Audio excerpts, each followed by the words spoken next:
on Coleman. Count on Coleman. If your world is looking strange, you can count on Coleman for change. Great morning, great morning. I'm Carolyn Coleman, Councilwoman here in this great district, District 10, the best district I know. And I am privileged this morning to have with me our Congressman, District 6, the best congressman that I know, and that is Congressman Cleo Fields. And so today, our congressman and I will just have a conversation with you to be able to just get information. This is all about getting information out to Baton Rouge, but especially District 10 and the 6th District of Louisiana. And so I say, great morning, Congressman Fields. Good morning to you. And I just had, I feel a certain way when I'm in the best councilmatic district I was going to say in the state, but in the world, But it is so good to be with you, Councilwoman Coleman.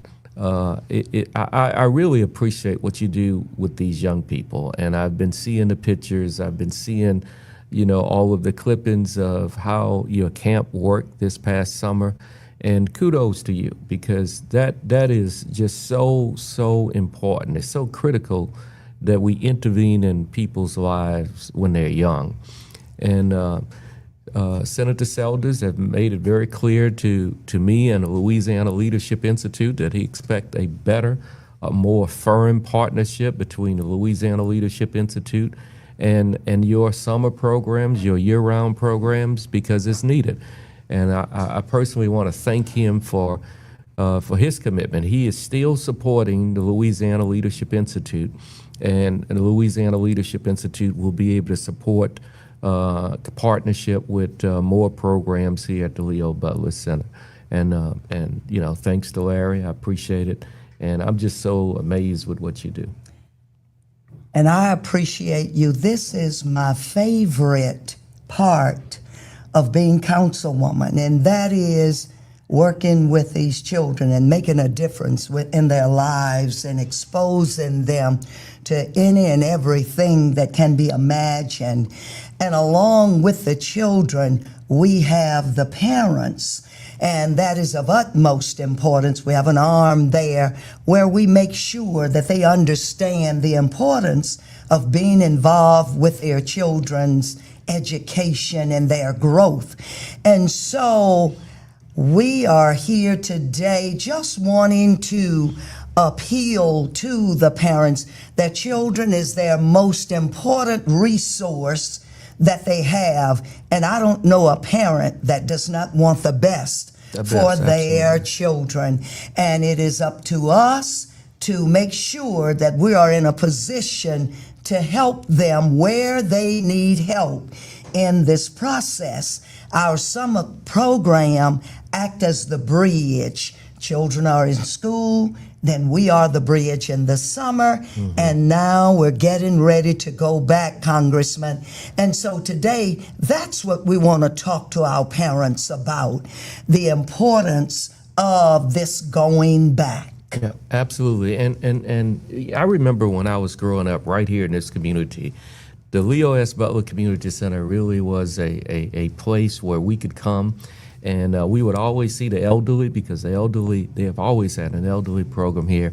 And then we would go right across the street to the YMCA. Yes. It was called the Barranco Clark YMCA, and that's where we learned games. That's where we learned how to ride motorbikes. That's where we learned how to play basketball. In fact, I had a basketball team over there. It was called the Warriors. Wow. But it gave us something to do as kids.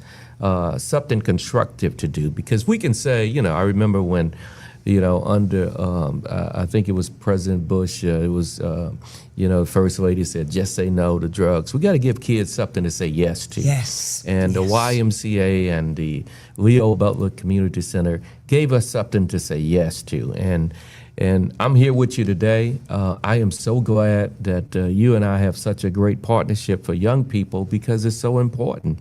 And I'm just delighted to be here. Yes, sir. Yes, sir. And so I want those children, our children, to be able to have some of those experiences.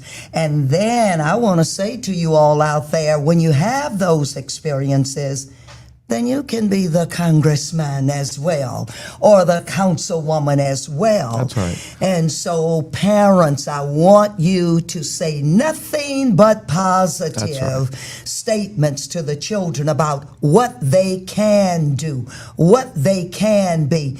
Congressman, you know, we've stopped asking children, what do you want to be when you grow up? We've stopped asking them that. And that is an intricate question that we must keep before them, and then they keep saying it over and over, being redundant with that. And so that is of utmost importance. Yeah, let me tell you why it's so important and the impact it had on my life. I mean, when I was at Reddy Elementary, which is now closed, Reddy Elementary was right down the street. And that's where I went to elementary school once I moved here from West Baton Rouge Parish. And the first day of school, that was one of the things you had to say. You had to stand up, state your name, and what you wanted to be in the future. And I would, in elementary school, I wanted to be a police officer because I loved the uniform, the badge, and all of that. And most kids in elementary school, they wanted to be a police officer or a fireman. And then some would, would say other things. But it wasn't until the 6th grade in Ms. Dickerson's class at McKinley Middle School, the first day of school, you stand up, state your name and what you want to be. And the students before me, they weren't saying fireman and police officer. They were saying things bigger. They were saying, I want to be a school teacher. Some would say, I want to be a lawyer. Some would say, I want to be a doctor. And so when my turn came around, I felt like I would be a geek if I said police officer. And so I just wanted to, be something bigger than everybody else in the class. So when Ms. Dickerson called on me, I stood up and I said, I'm from a very large family. Everybody know my history of my past. Very, very poor family, 10 of us. And we didn't have new school clothes to wear to school on the first day of class. And I stood up with my hand-me-downs and I said, I can't say police officer. So I said, my name is Cleo Fields and I want to be president of the United States of America when I grow up. Now, I didn't say that for any other reason than to say something bigger than everybody else. But everybody in the class laughed. And it wasn't a mean laugh. It was like, really? Yeah, right. But I took that home and we didn't have internet and all of that. So Mom would have encyclopedias, and I, turned to president, and it was that day that I said, okay, I'm gonna get the last laugh. I'm gonna be president. I am going to be president, and that's where I started concentrating on politics, and I learned that presidents, modern day presidents, had to finish school. That inspired me to, finish school. Most of them went to college. That inspired me to go to college. Many of them were lawyers. It inspired me to go to law school. And then I learned that, most modern day presidents were either, a governor or from Congress. And so that inspired me to run for governor, inspired me to run for Congress. So when people, say, well,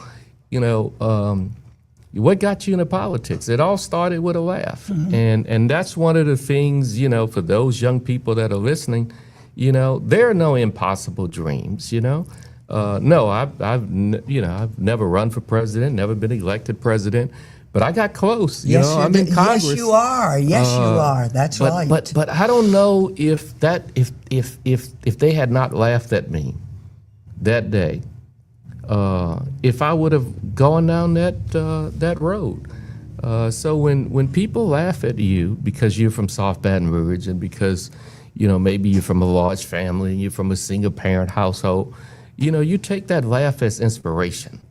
Yes. Because that's what I did. And young people in South Baton Rouge today, they're the future doctors, lawyers, engineers. There's a person who can solve the cure for cancer in this community right here, right now. Right now, Congressman. Absolutely. And I can guarantee you it's a kid. It is a kid. I believe that it's a kid that has that ability. And so I'm waiting for the book. You all heard all of this. I'm waiting for the book, Congressman. And so, yes, indeed, you may not have been the president of the United States, but I want you to know that you are our president. You are this city's, Baton Rouge's president, because you've opened up many doors that I don't know if the president in D.C. would have been able to. You've caused so much to happen. I don't know of any other congressman that give up their Saturday mornings to go and interact and teach and train a bunch of children. I don't know any.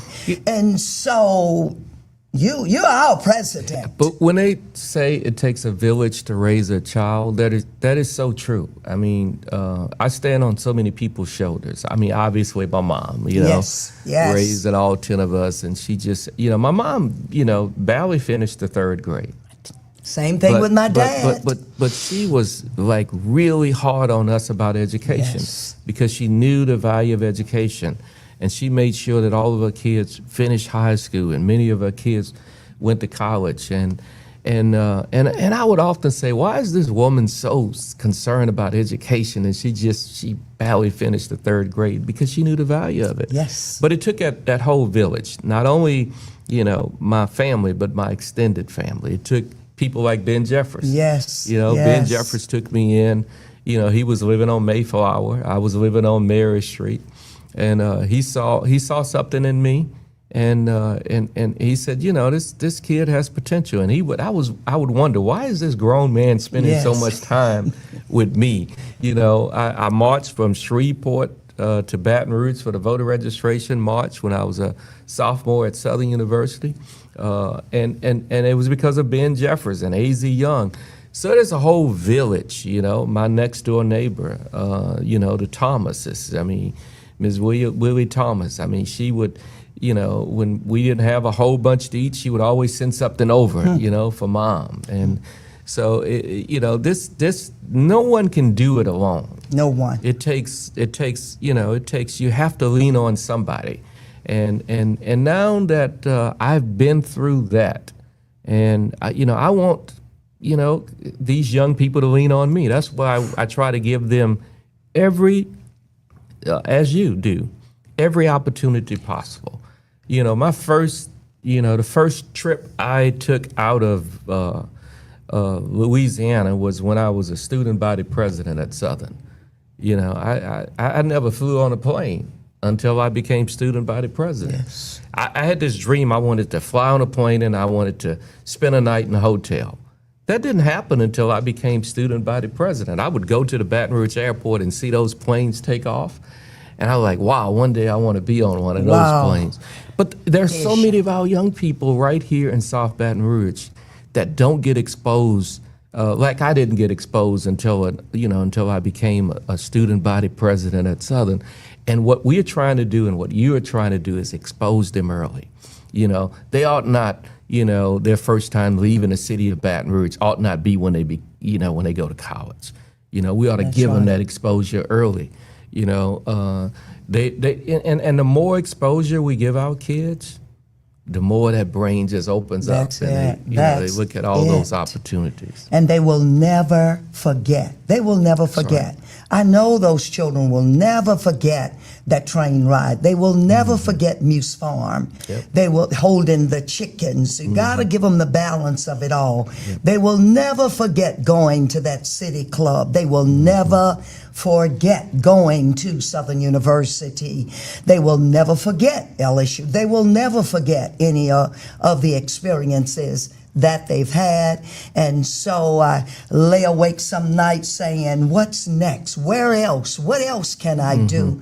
And you start now planning for that time of what else. Yeah, you keep doing it. Keep doing it. Keep it going. And so I am I'm just elated. I'm just grateful to be able to be in the position to be able to have hands-on our children. And that's what I like about being the council person, that hands-on effect there. But I want this to be spreaded throughout our cities. Let others catch on to this and understand the importance of exposing our children, wrapping our arms around them. And the heartwarming part is when they see you out in the community. In the community and running up to you, and doesn't matter if you're dressed up, that hug feels so good there. And so now it's time, Congressman, for them to go back to school. And so just maybe 2 weeks away. So what would you have them to know? What would you say to our parents and children that are out there that can't miss more than 5 days a semester, or they're going to become in jeopardy of failing, or 10 for the year in jeopardy of failing and not getting suspended, and definitely no expulsions, because you can't learn anything if you're not in that seat in that classroom? Well, the first thing I would recommend to parents is, like we had they call it the Black House here in South Baton Yes. Rouge. We had our community advancement. Get your kid in a program like your program. Yes. Or get them in leadership. I mean, leadership is somewhat prohibited to a lot of our children because it's so far away. But it's not for your program. So that's one thing I would really emphasize on to parents, because some of the things you are able to do to these kids, the parents are not able to do. Now, let me explain what I mean by that. I have 2 boys, and I could talk to my 2 kids until I'm red in the face about doing certain things. That's right. That's right. They are very respectful, and they'll listen, and then they'll go do something a little bit opposite of what I've recommended. But if Ben Jeffries talked to them, somebody outside of the family, That's just right. talk to them a little bit, it's somehow they like, okay, because we expect that from our dad. That's right. Oh, I didn't expect that from the neighbor. So maybe there is some truth to this. Maybe Yes. I need to follow those instructions. So there is a lot of benefit putting your kids in programs like yours and the program that I have, and other programs. There are all kinds of programs. That's the first thing I would recommend. Secondly, spend as much time, back in the day, and I think they still do it today, we had open house before each school year. That's right. And that's where the right. parent actually met the teacher. Teachers. And my mom would go to those open houses, and she would tell us, I want to know who your teacher is. Not because she wanted to, like, if something happens, I'm gonna go down there and put some hurt on it. No, my mom, I was always wrong. That's right. If the teacher called the house, I was wrong. And so what my mom would do, she would change numbers. She would get the teacher's number, and she would give the teacher her number. And there's just something different that takes place in that classroom when the child knows that the teacher knows his mama and the mama knows his teacher. I would do that. I would certainly do that. And then the third thing I would do is inspire your child every day. Kids, there's so much mental, I'm not a psychologist, and I don't have any training in mental health at all. But I do know that some of the same issues that I was faced with as a kid are the same issues that kids are being faced with now. It's just more of it. It's just more public, and but I had a mom who always talked to me, and I would encourage parents, always talk to your kids, and make them feel like you are that safe place. Have that private conversation with them. How was school today? Not just at Yes. the dinner table, Yes. just one-on-one. And because a lot of our kids are now feeling that they don't have anyone to talk to. That's the first thing they'll say. And so start the school year off like that, and I think it's going to end better if it starts that way. And I find that if parents do that and push them and All right, school is important. Even if you don't understand the math, even if you don't understand those subjects, as a parent, that's going to encourage those children to pay closer attention in class, to ask those questions, to make sure that they get that understanding before they get home. And then they'll be in a posture of teaching parents something. A very good point. I have a bill in Congress today. It won't pass this Congress. I mean, I know it won't, because the cost is just astronomical. Because when the Congress people look at it, they say, "Oh, that costs too much." We got to intervene in kids' lives early, because what's happening now we are putting our kids, in school up until we passed the law to make kindergarten mandatory. We're putting our kids in school. It used to be the first grade, in kindergarten. And then when they get to the third grade, the local government tests them, and then they read below the grade level, and then kids feel, nobody want to be somewhere where they feel like they can't perform. That's it.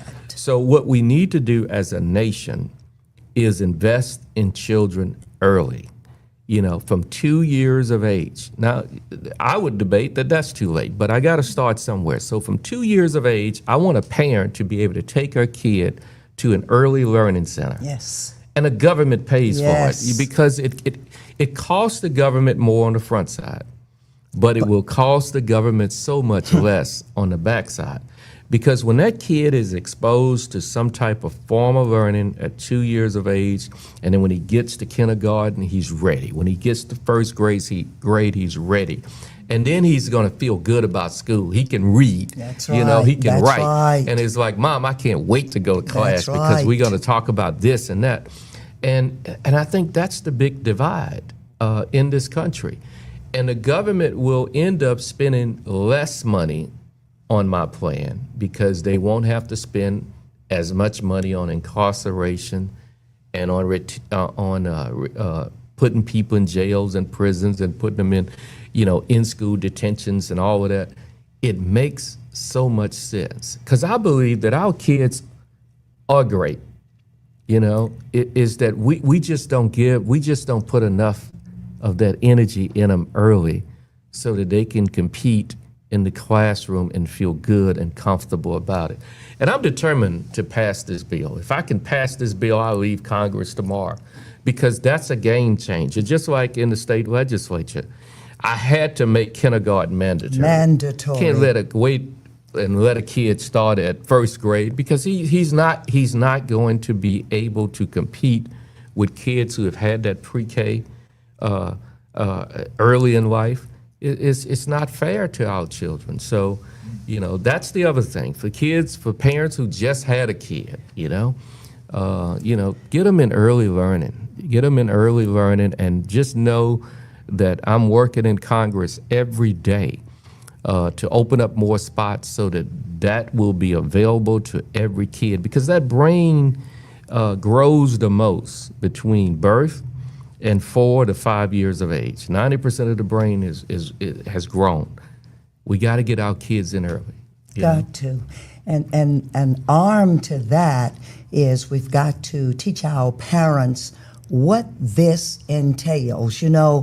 Everything, a little child is not ready to do writing, but they can go in that cabinet and can sort cans, the vegetables, the fruits, the whatever. It's some things at home that they can do that can build on when they get ready to go to that early start school there. And so, parents, you've got the greatest job that anybody living can have, and that is to grow a kid. And even here in Baton Rouge, we have Head Start. We have early Head Start, and I'm so grateful that we've had conversations with Head Start up there, Dr. Zanders and Dr. the entire team up there, to let them know the importance of this, to get out to recruit, to bring them in. We've got to get them early. And so, as you said, 0, well, we still have 0, 2 to do. But with that early head start, we have some 3-year-olds that we can definitely get in there. Dr. Katina Roberts, oh my, I'm going to get her on here, and Dr. Sanders, so that they can talk about what that entails when we talk about Head Start. And that's what it does. It gives the children a head start. And that's all we want for ours. And parents, I want to hear you all. I want you all to be vocal at meetings, vocal at the schools in a great way, in order that our children will get what they need in order to be able to succeed and be able to neck to neck with the others, being able to rock and roll. And I tell you all the time, children, I need you.